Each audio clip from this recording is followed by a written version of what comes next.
Welcome to the VeriPic Evidence Pad tutorial to take a still photo.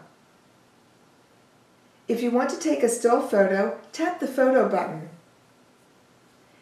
Tap on the white spot to take the photo. If the photo looks right, tap on Use Photo.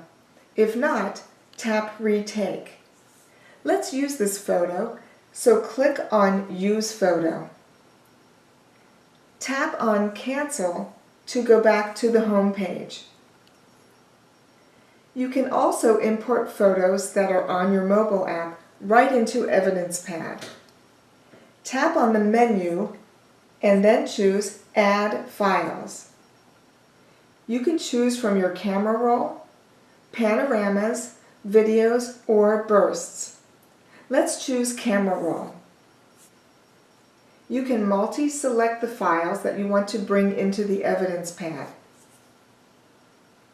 When you have your files selected, choose the Done button. We hope that you have enjoyed your Evidence Pad training.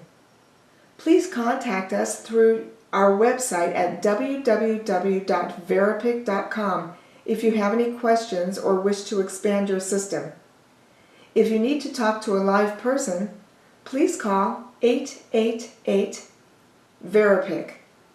That's 888-837-4742. Thank you.